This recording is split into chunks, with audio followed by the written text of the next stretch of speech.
ግን በሰላም ነው? በጣም ይቅርታ አላየሁህም። ነገሩ ልክ ነሽ። ከኋላ ያለ እንዴት ይታያል? እኔ ነኝ ጥፋተኛ። ከፊትሽ መሆን ነበረብኝ። ይቅርታ አድርግልኝ ስላላየሁህ። የመታሽኝ ቦታ የሆነች ወፍ በላቧ እያሸችኝ ሊልበል በረረች፣ በራ ሄደች። እውነት የእጅ ስላሴ ከወፍ ላባው ላይ ይብሳል። ኤልያስ እባላለሁ። እዚህ ህንጻ ላይ አራተኛ ኤ የተከራየሁት። እኔም እዛ አራተኛ ቢ ላይ ነው።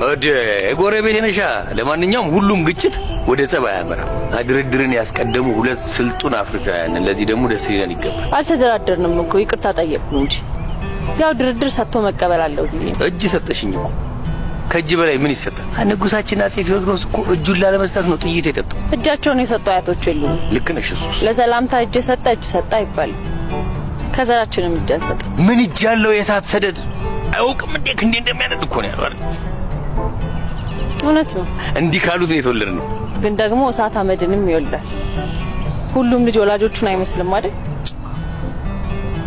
ጎረቤቶቹንም ይመስል ልጅ አለ። ወሻው እንደዛ ካልሽ አንቺም የጎረቤትሽን አመል ማወቅ አለብሽ። ቡና ወዳለሁ። ስለዚህ ለመታሽኝ ለዱላሽ ካሳ ፈልጋለሁ። በዚህ ለልጅሽ ቡና ፍልተሽ ትጠሪኛለሽ። ታዲያ ቡና እኮ በጀበና እንጂ በእጅ አይፈላም። ጀበናውን እሳት ላይ የሚጥለው እጅ አይደል? እጅ ምን የማይሰራው ነገር አለ? ለማንኛውም ወንበሩን ይዤ ልግባ፣ ድጋሚ እንዳይመጣ። ችግር የለውም፣ ልጆቹ ያስገቡታል። አንቺ ወንበር ለልጅ አይሰጥም። ያዋቂዎቹም አልቻሉትም። ልጅ ተኛለች እንዴ? ባይሆን ለልጆቹ ልትከፊ የነበረውን የወንበሩን ቀንሽና ቡና ቁርስ ይገዛበት። ተስማማን? አዎ።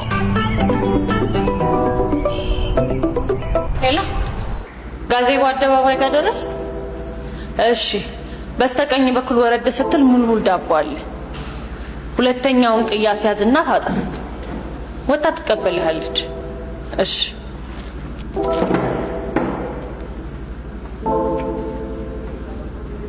ሄሎ ሰኒ፣ ሞተረኛው ደርሷል። ወጥተሽ ተቀበዩ። አይ ነገማ ምን እመጣለሁ። መች ቀርቼ ማውቀውን ነው የምቀረው። እሺ፣ እደውልልሻለሁ።